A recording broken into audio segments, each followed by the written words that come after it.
এবারের লোকসভা ভোটে সারা দেশে বিজেপির যা ছবি সেটাই প্রায় দেখা গিয়েছে বাংলাতেও। 2019-এর তুলনায় এবারের ভোটে বাংলাতে আসন আর ভোট দুটোই কমেছে বিজেপির।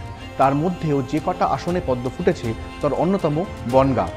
এবারও এই কেন্দ্র থেকে বিজেপির টিকিটে জিতেছেন শান্তনু ঠাকুর, আর গতবারের মতোই এবারও কেন্দ্রীয় প্রতিমন্ত্রী হচ্ছেন তিনি। রবিবার শান্তনু ঠাকুর শপথ নিলেন কেন্দ্রীয় প্রতিমন্ত্রী হিসেবে। তৃণমূলের বিশ্বজিৎ দাসকে ৭৩,৬৯৩ ভোটে হারিয়েছেন। আগের সরকারে তিনি ছিলেন জলপথ, বন্দর ও জাহাজ মন্ত্রকের প্রতিমন্ত্রী।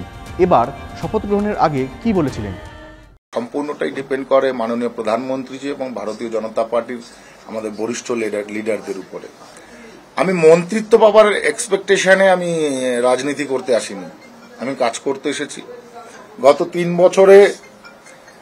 তিন বছরে বাংলায় আমাদের আইডব্লিউআই এবং পোর্ট শিপিং ওয়াটারওয়েজ থেকে যে কাজ হয়েছে সেটা আমি মনে করি এর আগে বাংলায় এভাবে কেউ ইনিশিয়েটিভ নিয়ে কাজ করেনি, যেটা কিনা গত এই যে দ্বিতীয়বার যে মিনিস্ট্রি প্রক্রিয়া যে নির্বাচন হলো তারপর থেকে।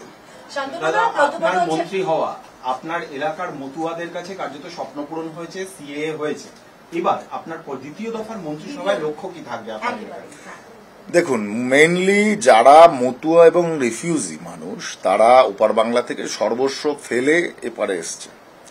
আমি মনে করি যে বিপিএল যে তালিকা তার থেকেও আরো বেশি ন্যারো সিচুয়েশন এদের, কারণ এদের সম্পত্তি ফেলে এরা চলে এসছে।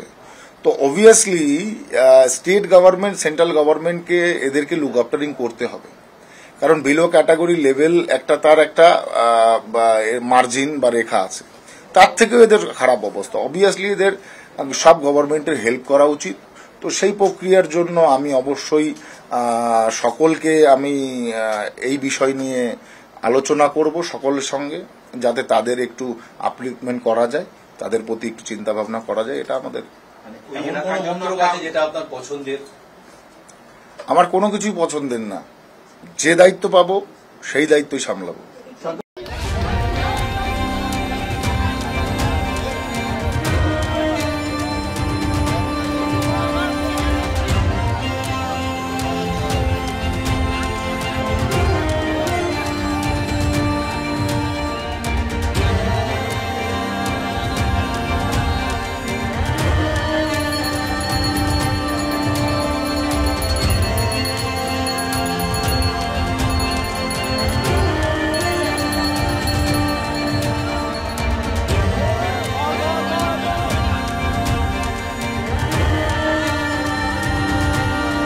I, Sri Shantanu Thakur, do swear in the name of God that I will bear true faith and allegiance to the Constitution of India as by law established.